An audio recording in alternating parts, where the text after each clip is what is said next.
A cidade inteira me condenou quando o filho do prefeito me acusou de um crime. Passei 5 anos planejando minha vingança. No debate para a reeleição, eu vazei um vídeo do filho dele confessando tudo.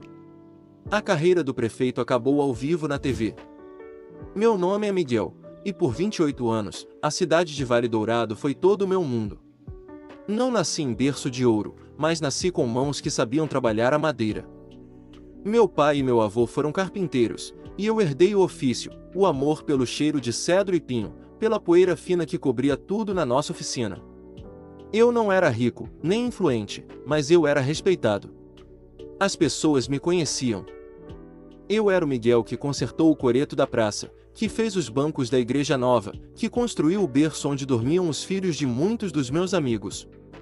Minha vida era simples, tecida com os fios da rotina e da comunidade. Eu acreditava na bondade das pessoas, na justiça e na verdade. Eu era um tolo. O poder em Vale Dourado tinha um nome: Alencar.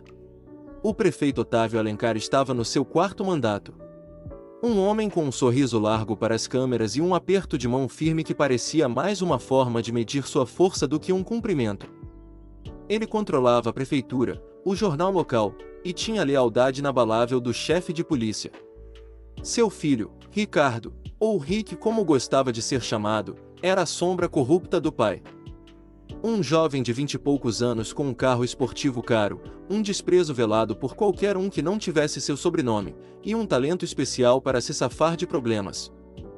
Tudo desmoronou numa noite de outubro, 5 anos atrás. Uma noite fria, com uma garoa fina que deixava o asfalto perigosamente liso. Eu estava na minha oficina, como de costume, trabalhando até tarde num conjunto de armários de cozinha para um cliente. Lembro-me vividamente dos detalhes daquela noite. O som da minha lixadeira era um zumbido constante, quase meditativo. O cheiro forte de verniz pairava no ar, misturado com o aroma de café requentado da minha garrafa térmica. A luz amarelada da minha bancada criava um casulo de paz naquele pequeno universo de madeira e ferramentas. Eu estava feliz. Cansado, mas feliz. O inferno começou com o som de sirenes. Não uma, mas várias, convergindo para algum ponto não muito longe dali. Não dei muita importância. Coisas acontecem. Mas o som não parou. Ele foi substituído, horas depois, por um tipo diferente de alarme, o toque insistente do meu celular. Era meu amigo, Pedro, dono do único bar da cidade que ficava aberto até mais tarde. Miguel? Você está bem? Onde você está? A voz dele era um misto de pânico e urgência. Estou na oficina. Por quê? O que foi essa barulheira toda? Perguntei, desligando a lixadeira. O silêncio que se seguiu foi ensurdecedor. Cara! A dona Elvira, ela foi atropelada. Na esquina da padaria. Alguém bateu e fugiu. Ela está em estado grave no hospital. Meu coração despencou. Dona Elvira. Uma senhora de 80 anos que vendia as melhores geleias da região. Ela me dava um pote de geleia de amora toda vez que eu ia consertar uma cadeira ou uma porta na casa dela, sem nunca me cobrar. Era a avó que a cidade inteira tinha adotado. Meu Deus, foi tudo o que consegui dizer. A polícia está procurando por uma caminhonete escura, Pedro continuou, e foi aí que o gelo começou a se formar no meu estômago. Parecida com a sua. Eu olhei pela janela da oficina, para minha velha Ford Ranger preta, estacionada sob o poste de luz. Fiel, confiável e, naquele momento, uma sentença de morte. A polícia não demorou a chegar. Não com uma pergunta, mas com uma acusação. 2 viaturas bloquearam a entrada da minha oficina, as luzes giratórias pintando as paredes de azul e vermelho, transformando meu santuário num cenário de crime.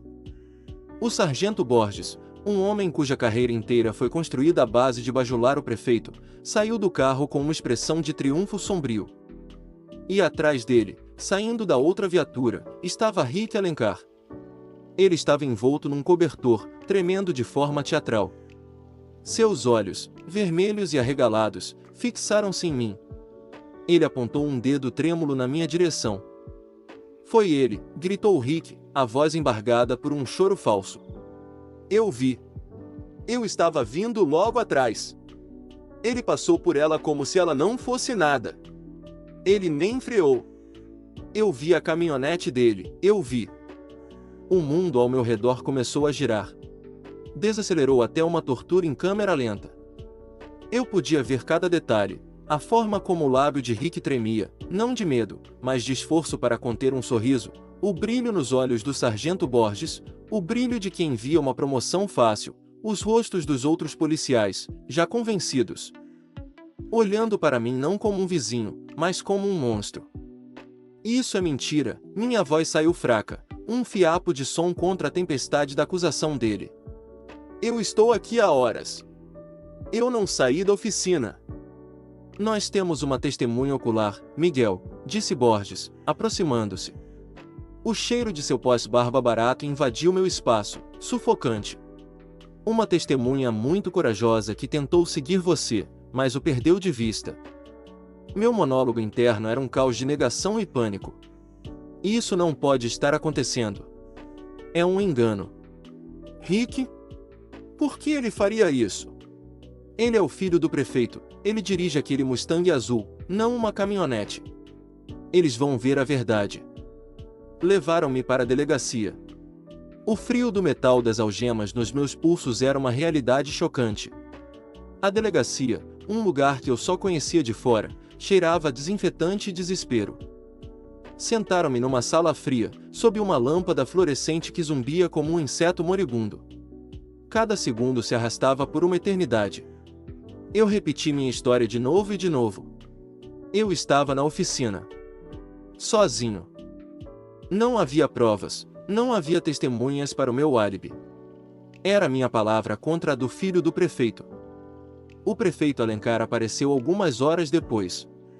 Ele entrou na sala de interrogatório com uma expressão de profunda tristeza paternal. Colocou uma mão no meu ombro. A pele dele era fria e seca como a de uma cobra. Miguel, meu filho, ele começou, a voz um veludo ensaiado. Eu te conheço desde menino. Eu sei que você é um bom rapaz. Mas meu Ricardo está em choque. Ele viu uma coisa terrível. Talvez você tenha bebido um pouco, se distraído. Acontece. Se você confessar, eu posso ver o que faço para te ajudar. Pegar uma pena mais leve, talvez. Naquele momento, eu entendi. A verdade não importava. A cena já estava montada, os papéis distribuídos. Rick, por algum motivo, era o culpado, e eu era o bode expiatório perfeito. Talvez ele estivesse dirigindo um carro sem registro, talvez estivesse bêbado ou drogado. Não importava. A máquina de proteção dos Alencar tinha sido ativada, e eu estava no caminho dela. Eu não vou confessar um crime que não cometi, eu disse, olhando nos olhos dele. Vi um lampejo de fúria por trás da máscara de preocupação. Ele retirou a mão do meu ombro como se tivesse tocado em algo sujo. Como quiser, disse ele, a voz agora gélida. Mas saiba que você está sozinho nisso. Ele estava certo. No dia seguinte, o Diário de Vale Dourado trazia minha foto na primeira página com a manchete: Carpinteiro local atropela idosa e foge. A matéria, escrita por um editor que devia favores ao prefeito, citava fontes anônimas que diziam que eu tinha problemas com bebida e um temperamento explosivo. Eram mentiras, todas elas, mas impressas em preto e branco, tornaram-se o evangelho da cidade. A condenação pública foi rápida e brutal. As pessoas que me cumprimentavam na rua agora atravessavam para o outro lado. Mães puxavam seus filhos para perto quando eu passava. O café que eu tomava toda manhã na lanchonete da Sônia me foi servido numa xícara de isopor, para que eu não contaminasse a louça. A palavra assassino foi pichada na porta da minha oficina com tinta vermelha, que escorria como sangue. Meus clientes cancelaram seus pedidos. Meus amigos pararam de atender minhas ligações. Pedro, o dono do bar, foi o único que tentou me defender, mas foi ameaçado com uma inspeção surpresa da prefeitura que fecharia seu negócio. Ele se desculpou com lágrimas nos olhos, dizendo que tinha uma família para sustentar. Eu não o culpei. Dona Elvira faleceu 2 dias depois. Ela nunca saiu do coma. A cidade entrou em luto, e o luto se transformou em ódio. Ódio direcionado a mim. No tribunal, o juiz, outro amigo de longa data do prefeito, me liberou por falta de provas conclusivas. Não havia marcas na minha caminhonete, e ninguém podia provar que eu estava ao volante. Mas o estrago já estava feito. A sentença do juiz não importava, a da cidade já havia sido proferida. Minha vida em Vale Dourado acabou. Eu não podia trabalhar, não podia comprar pão sem ser xingado, não podia existir. Vendi minha oficina e a casa dos meus pais por uma fração do que valiam para um corretor de imóveis ligado ao prefeito.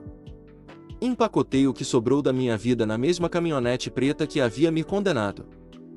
Na noite em que fui embora, parei o carro no mirante que dava vista para a cidade.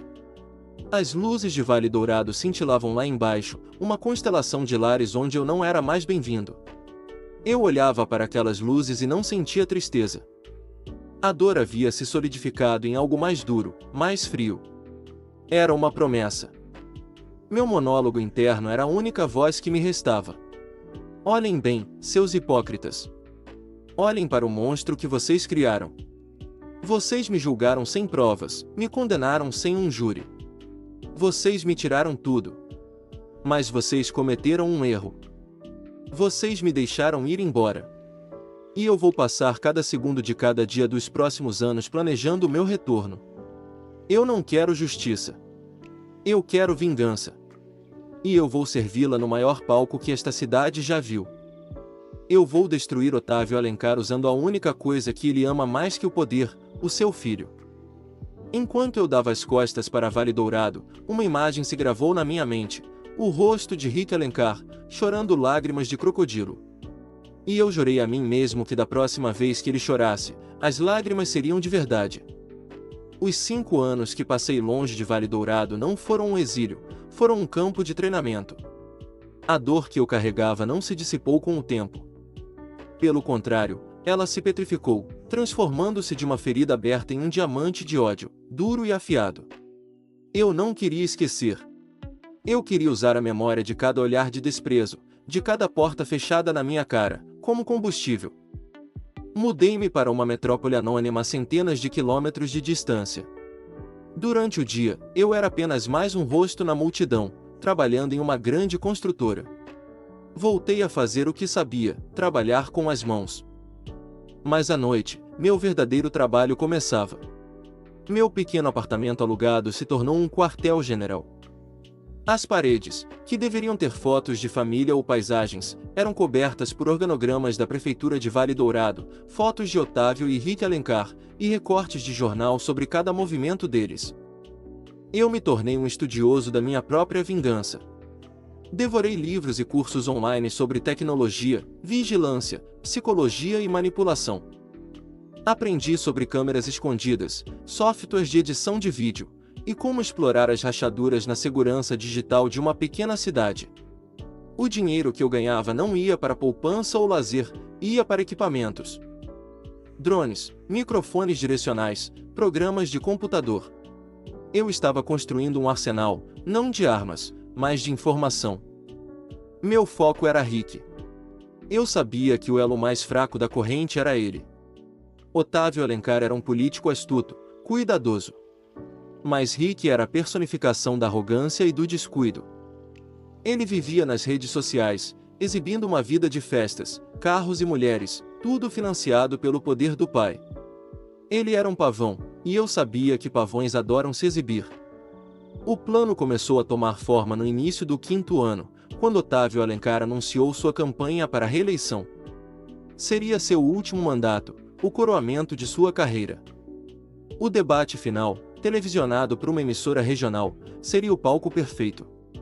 Não bastava expor luz, eu precisava fazer isso de uma forma que a cidade inteira, que me condenou em uníssono, testemunhasse a queda em tempo real.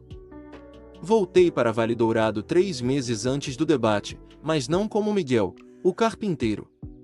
Eu era Júlio, um freelancer de uma cidade vizinha. Aluguei um quarto nos fundos de uma pensão, usei óculos de grau sem necessidade e deixei a barba crescer. Fiquei irreconhecível.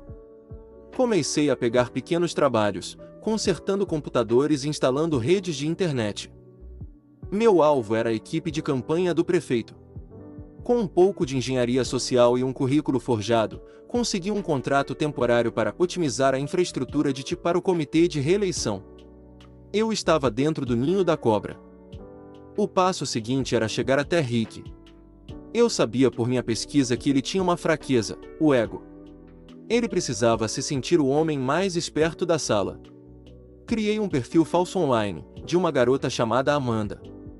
Ela era linda, impressionada com o status dele e, crucialmente, de fora da cidade. Ela era isca. A conversa online durou semanas. Amanda ria das piadas dele, elogiava sua coragem e inteligência. Finalmente, marquei um encontro. Não para mim, mas para uma amiga de Amanda, que estaria na cidade a negócios. A amiga, na verdade, era uma atriz que contratei, uma profissional que sabia exatamente como interpretar seu papel. O encontro foi num bar caro, na cidade vizinha. Eu estava a 2 mesas de distância, disfarçado, monitorando tudo através de um microfone na bolsa da atriz. Rick estava no seu elemento. Pediu o uísque mais caro, falou sem parar sobre si mesmo. A atriz, seguindo meu roteiro, o guiou para o assunto. É incrível como seu pai é poderoso, disse ela, a voz cheia de admiração. Deve ser difícil viver sob essa sombra. Rick riu, um som arrogante. Sombra? Eu ajudo a criar a sombra. Meu pai é o rosto, mas eu resolvo os problemas. As coisas sujas. Sério, ela se inclinou, os olhos brilhando. Tipo o quê? Ele tomou um gole grande do uísque. O álcool e o ego eram uma combinação potente. Você se lembra de uma história, uns 5 anos atrás? Uma velha que foi atropelada. Foi uma grande notícia aqui. Acho que ouvi falar, disse ela, fingindo uma vaga lembrança. Então, ele se gabou, baixando a voz, mas não o suficiente. Fui eu. Estava voltando de uma festa, mais louco que o Batman. Bati na velha e entrei em pânico. Liguei para o meu pai. Em menos de 1 hora, ele tinha tudo resolvido. Encontramos um otário, um carpinteiro qualquer, e jogamos a culpa nele. O cara era um Zé Ninguém, a cidade inteira comprou a história. Foi genial. Eu saí como uma testemunha heroica, e o idiota perdeu tudo. Às vezes, você tem que quebrar alguns ovos para fazer um omelete, sabe? Ele riu de novo. A atriz sorriu. E na minha mesa, eu fechei os olhos, sentindo o clique do botão de gravação no meu bolso. O som da confissão dele era a música mais doce que eu já tinha ouvido. Eu tinha a minha bomba atômica. O dia do debate chegou. O auditório da prefeitura estava lotado. O cheiro no ar era uma mistura de perfume barato, café velho e eletricidade da antecipação. Eu estava lá, nos bastidores, vestindo um crachá de suporte técnico. Minha tarefa era garantir que a apresentação de slides e os vídeos da campanha do prefeito rodassem sem problemas. Ninguém me deu uma segunda olhada. Eu era invisível. O debate começou. Otávio Alencar estava no seu melhor. Falava sobre família, tradição, sobre como o Vale Dourado era um lugar seguro por causa de sua liderança. Ele olhava para a câmera com uma sinceridade oleosa, e a plateia aplaudia nos momentos certos. Meu coração batia contra as minhas costelas como um prisioneiro tentando escapar. O suor escorria pela minha testa. Não fraqueje agora, Miguel. Não agora. O clímax da noite seria um vídeo emocional sobre o legado do prefeito. Foi o momento que eu esperei por 5 anos. O moderador anunciou, e agora, um vídeo preparado pela campanha do prefeito Alencar. Nos bastidores, o técnico oficial me deu o sinal. Roda o vídeo, Júlio. Eu me inclinei sobre o laptop. Meu dedo pairou sobre o mouse. Eu não cliquei no arquivo vídeo legado final.mp4. Eu cliquei no arquivo que eu havia nomeado apresentação gráficos.mp4. Um nome chato, inofensivo. O arquivo que continha a confissão de Rick. O tempo desacelerou. Eu podia ouvir o zumbido das luzes do palco, o murmúrio da multidão, o som da minha própria respiração. Eu cliquei. No telão gigante atrás do prefeito, a imagem não era de crianças sorrindo e idosos felizes. Era o interior escuro de um bar. A voz arrogante de Rick Alencar encheu o auditório, cristalina.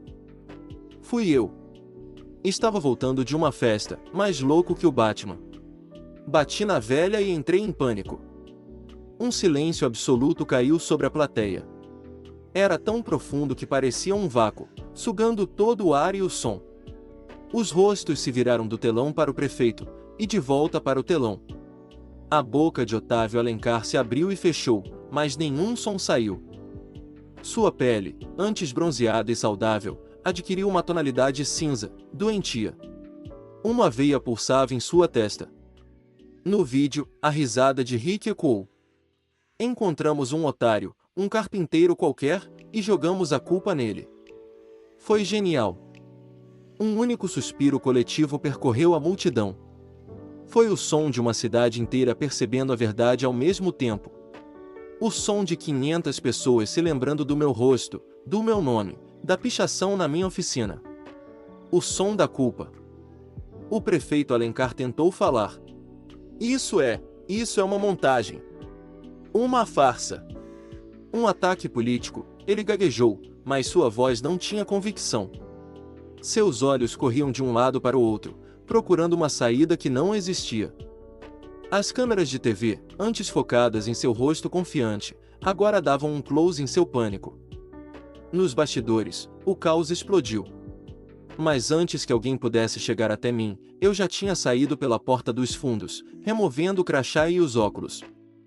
Eu andei calmamente pelas ruas escuras, enquanto o som de sirenes começava a crescer à distância, desta vez não vindo para mim, mas para os Alencar. A carreira de Otávio Alencar não terminou com um discurso, terminou com um eco da risada cruel de seu filho. Ele retirou sua candidatura na manhã seguinte. Rick foi preso. A investigação foi reaberta e, com a confissão em vídeo, a condenação foi rápida. Eu nunca mais voltei a ser Miguel, o carpinteiro em Vale Dourado. Eu assistia tudo de longe. Vi as notícias sobre o julgamento, as manchetes sobre a maior vergonha da história da cidade. Algumas pessoas, como Pedro, tentaram me encontrar para pedir desculpas. Eu nunca retornei às ligações. Eu não precisava do perdão deles. A vingança não me trouxe alegria, nem felicidade. Ela me trouxe algo mais raro, paz. Ela me trouxe o silêncio. O fim do ruído constante de injustiça que ecoou na minha cabeça por 5 anos. Hoje, eu moro em outra cidade, perto do mar. Tenho uma pequena oficina de carpintaria novamente. O cheiro de madeira e verniz não me lembra mais da noite em que perdi tudo. Ele me lembra de recomeços. Às vezes, quando estou trabalhando até tarde, eu paro e olho para as minhas mãos. Elas não são as mãos de uma vítima, nem de um vingador. São apenas as mãos de um homem que foi empurrado para a escuridão e encontrou o caminho de volta, não construindo algo para os outros, mas demolindo o que precisava ser destruído para que ele pudesse construir sua vida novamente. E isso, para mim, é a única justiça que importa.